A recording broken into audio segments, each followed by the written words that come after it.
حضرت عمر رضی اللہ تعالیٰ عنہ کے دور میں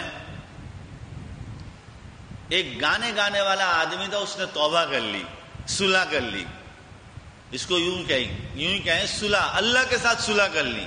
تو وہ حضرت عمر کے زمانے میں ایک بوڑھا ایمان لے آیا، گانے والا بوڑھا تھا، گانے باجے بجاتا تھا، گانے گاتا تھا، ایمان لے آیا، تابعی بن گیا. حضرت عمر رضی اللہ تعالی عنہ کا دور تھا. اب اس نے گانا وانا تو چھوڑ دیا، بوڑھا بھی ہو گیا تھا، گانا وانا تو ویسے بھی چھوڑ رہا تھا، وہ توبہ بھی کر لی اس نے اللہ سے، وہ گانا وانا چھوڑ کے مسلمان بھی ہو گیا. چند دن تو پچھلی جمع پونجی چلی، کاروبار سے جو پیسہ آ رہا تھا وہ چلتا رہا. تھوڑے دن کے بعد وہ پیسے ختم ہو گئے تو فقر و فاقہ آ گیا، رونے لگا بیٹھ کے، روتے روتے روتے روتے 1 دن 2 دن 4 دن 6 دن، وہ بھائی ہوتا ہی نہیں.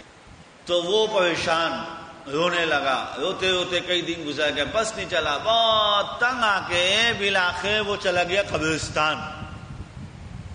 اس زمانے میں کوئی بابے وابے تو ہوتے نہیں تھے، عامل شامل جنہوں نے بھیجا وہ خود ہی گیا ہوگا. قبرستان چلا گیا، جنت البقیع، قبرستان بھی کون سا؟ جنت البقیع.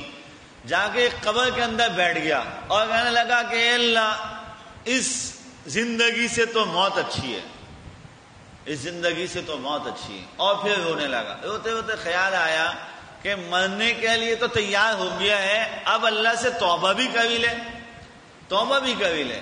تو اس نے اب توبہ یوں کی، کہنے لگا کہ اللہ، میں نے اگر گانا باجا چھوڑا ہے تو اس میں میرا کوئی کمال نہیں ہے.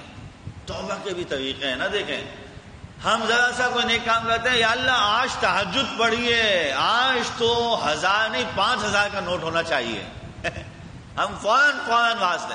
اس نے توبہ یوں شروع کی، کہنے لگا کہ اے اللہ، اگر اب میں نے گانا باجا چھوڑا تو اس میں میرا کوئی کمال نہیں ہے، ظاہر ہے کہ دانت ٹوٹ گئے ہیں، جبڑا جو ہے وہ اب کھولا نہیں جاتا اور گلے سے آواز نکلتی نہیں ہے، اب گانے باجے چھوڑنا میری مجبوری تھی.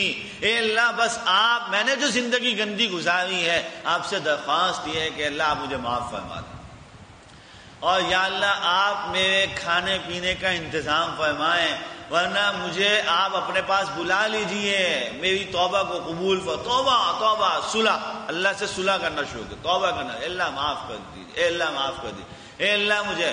میرے محترم دوستوں اور بزرگوں، یہ توبہ سے ابھی فارغ ہوا ہی تھا، دیکھا دوپہر کا وقت تھا، سامنے کیا دیکھتے ہیں؟ حضرت عمر رضی اللہ تعالیٰ عنہ تشریف لا رہے.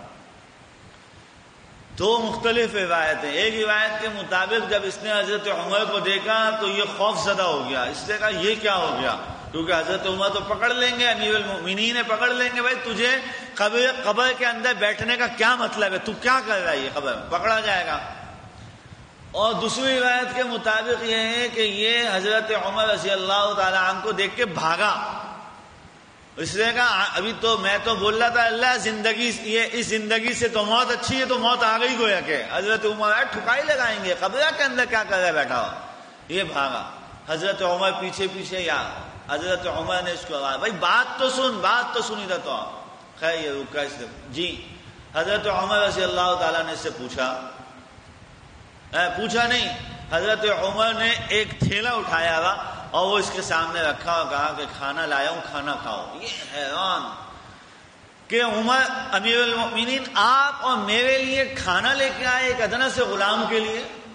حضرت عمر رضی اللہ تعالیٰ عنہ نے فرمایا میں دوپہر کا کھانا کھا کے قیلولے کے لیے لیٹا تھا تو مجھے خواب میں ایسا محسوس ہوا کہ اللہ تعالیٰ مجھے کہہ رہے ہیں، اللہ تعالیٰ مجھے حکم فرما رہے ہیں کہ عمر جنت البقیع کے اندر ہمارا ایک دوست بیٹھا ہے، اس کو کھانے کا انتظام کر کے پہنچاؤ.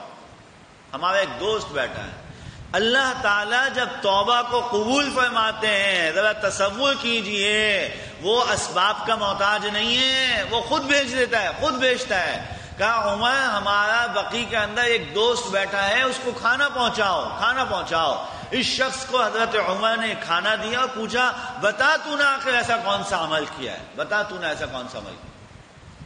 اس شخص نے بتایا کہ حضرت میں نے ابھی اللہ سے ایسے توبہ کی ہے، بس اور کچھ بھی نہیں ہے، میرا دامن میرا وجود تو سب خالی ہے، میں نے تو گناہوں کی زندگی گزاری ہے گانے کا، میں نے صرف ابھی اپنے اللہ سے یہ توبہ کی ہے، رب کریم نے میری توبہ کو یوں قبول فرمایا کہ آپ کو میرا میزبان بنایا، امیر المومنین میزبان بن کے آ گئے،